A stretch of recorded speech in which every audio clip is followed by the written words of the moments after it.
What's up, glorious community? I'm super excited to announce that one of our most high demand features is finally live in beta for you guys to use. That's right, animation.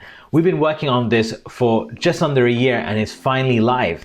What I'm really excited about this is that it's super easy to use, and that's what we're going to show you in this video on how to actually turn your designs into animated motion pieces. Let's jump straight into it. So firstly, I'm going to go ahead and create a new design. I will pick perhaps Instagram post would be an appropriate one for this, like Instagram square size.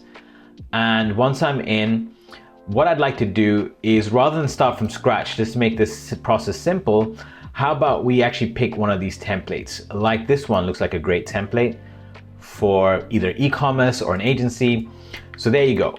Here's the template. Now to animate this template, to export it as video that can be used as an ad, as a more engaging Instagram post, and then resize it to a story post even, all you gotta do is select any of these layers. For example, let's select this text and let's say we wanna animate this. We'll head over down to the timeline editor and we'll wanna click that so we can open it. And you'll notice all the layers are now available in this timeline scroll. Currently I've got this text box selected, as you can see, which is the highlighted one over here. I'm now going to select the first transition, and I can choose from here a range of pre-made transitions that is easily selectable, which automatically adds an animation for you with a specific preset. We've got fly in, zoom in, fade, tumble in, shift, spin, breathe, stomp, pulse, flicker, and scrapbook, and a bunch more other presets coming in the future. This is what we've got so far. Let's go ahead and pick something like shift, one of my favorites. I'm gonna make it shift from the left side. Let's go ahead and preview that. Now, if I move this timeline, you can see this text is beautifully animating in. Let's hit play.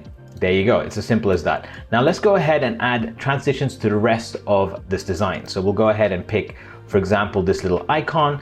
I'll want this icon to maybe zoom in instead. In fact, what I'll do is I'll group these two together as one, and we'll make it transition as one. Now you can see it's a group in the layers panel in timeline editor. Again, same thing. I'll make it shift from the left. And what else? We got this text over here as well. I'll want this to also shift from the left. And so I want to make everything consistent. That's the best way. And perhaps for this big image in the middle, we can use a stomp transition in. Let's go ahead and preview this. Wow, look at that, right? Beautiful. Now, as much as I like this, I feel like it could be more engaging if we tweak the timing a little bit so that all the different layers comes one at a time and make things transition a little bit later. So there's sort of a hierarchy as the video progresses, right? So the way I want to do this is I want to start with the image because I think that's the most important. The image already has a transition. What I'm going to do is take this top text layer for the location, and you can see these little handles over here that allows me to drag the layer in the timeline, and we'll start it a little bit later. Let's say probably 0.3 seconds later. So in fact, let's make it a bit more. So this is subject to trial and error. There we go. Yeah, so just like that. And the next layer along I want to show up is this text box over here. So I can use this previous layer, the group that I already adjusted, as a reference, and I want this to come a bit later. So this comes in first, then Emma Tailoring Studio next, and then the rest of the text will come after. And if I scrub through this timeline, you can see how all the information comes one at a time in that hierarchy, guiding the user on the information, starting from the top and working their way down. Now, the last thing I want to do is this little icon over here. And I think this icon can come at the very end. So there you go. So just as that last layer is finishing up.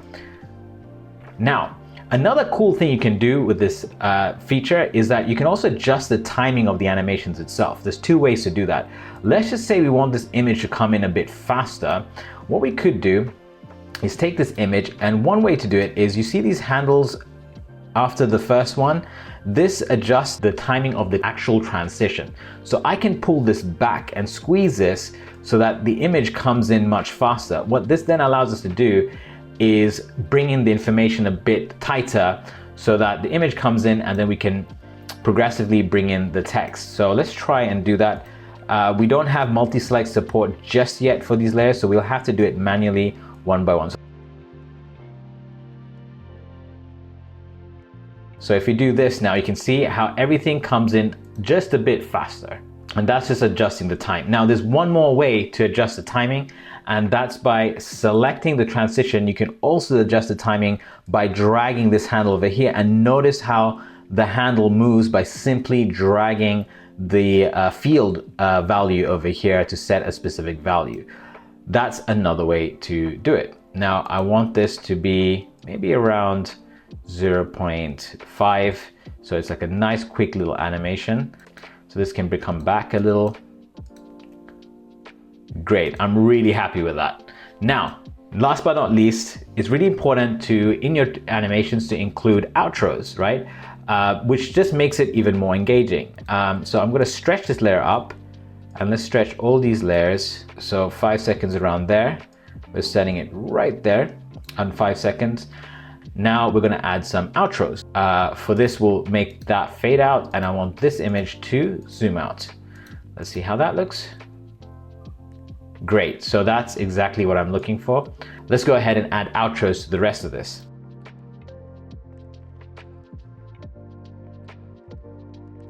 All right, so I've added all of my outro transitions. Let's give this one last final play.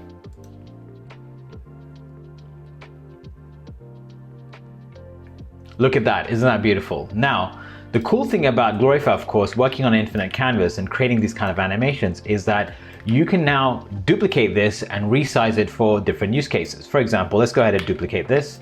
And I'm going to browse sizes, and let's say we want a story size. So I'll go ahead and type story, and we've got our story post size. We'll go ahead and click resize. And just like that, we've got our story size. Now, of course, you can go ahead and move some of these elements just to make sure that we get the right kind of layout, and a few tweaks. Just like that, we have our story. Let's go ahead and play it.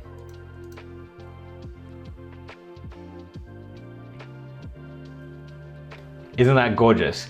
It's as simple as that, guys. Go ahead and start creating animated posts, banners, and ads for your marketing campaigns, and let me know how it goes. Of course, as always, give your feedback in the community because we're going to keep improving this feature. Really excited for you guys to try it out.